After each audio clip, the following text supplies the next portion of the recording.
Does your mouse pad look like this when you scratch it? That's because it's dirty. So let's clean this. You don't think my desk looks better without the mouse pad? Anyways, let's chuck this in. Then we're gonna soak it in water.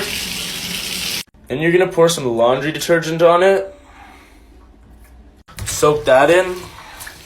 Then get all the laundry detergent off. Now I would put it outside to dry, but I don't want a frozen mouse pad. So you lay it on a towel and then roll it up just roll it up. And then set it out to dry for around 4 hours.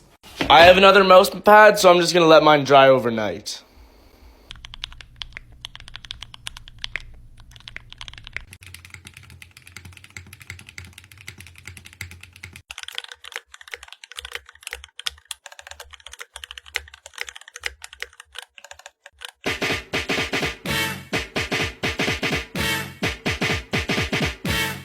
Girl, I must.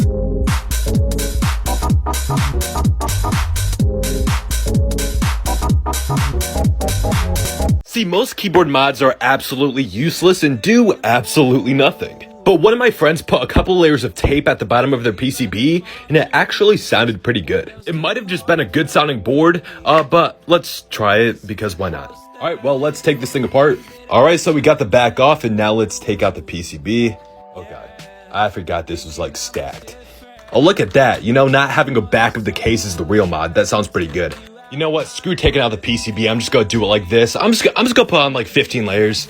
All right, so that's about 4 or 5, I think. I'm also gonna put some here, and then I pulled this out of a chair. Gonna throw that in too because why not? Oh yeah, this looks like a great idea. This is gonna do absolutely nothing. Why am I doing this? Let's reassemble. If this doesn't sound like a TGR Jane, I'm gonna be disappointed. Hey, it has a little mustache. Okay, before and after sound test is posted right now. Wait, do I count this as one keyboard or 2? Like, if I put creams in this one and like pandas in this one and split them up, that's technically 2. I'm thinking too much. Anyways, welcome to part 2 of the split keyboard build. It's time to harvest some switches. And last one. I usually wouldn't harvest switches out of other boards like this, but these are Telio V2s, super smooth, super premium switches, so I want to use them. And I was not going to buy more. These are like $1 per switch. One more, and there we go. I'm going to be perfectly honest here. I just started unscrewing things, and it's going pretty well. Let's fix up the stabs real quick, though. We have them separated. Look at that, they're factory clipped. So we just have to lube them now. And put them back in.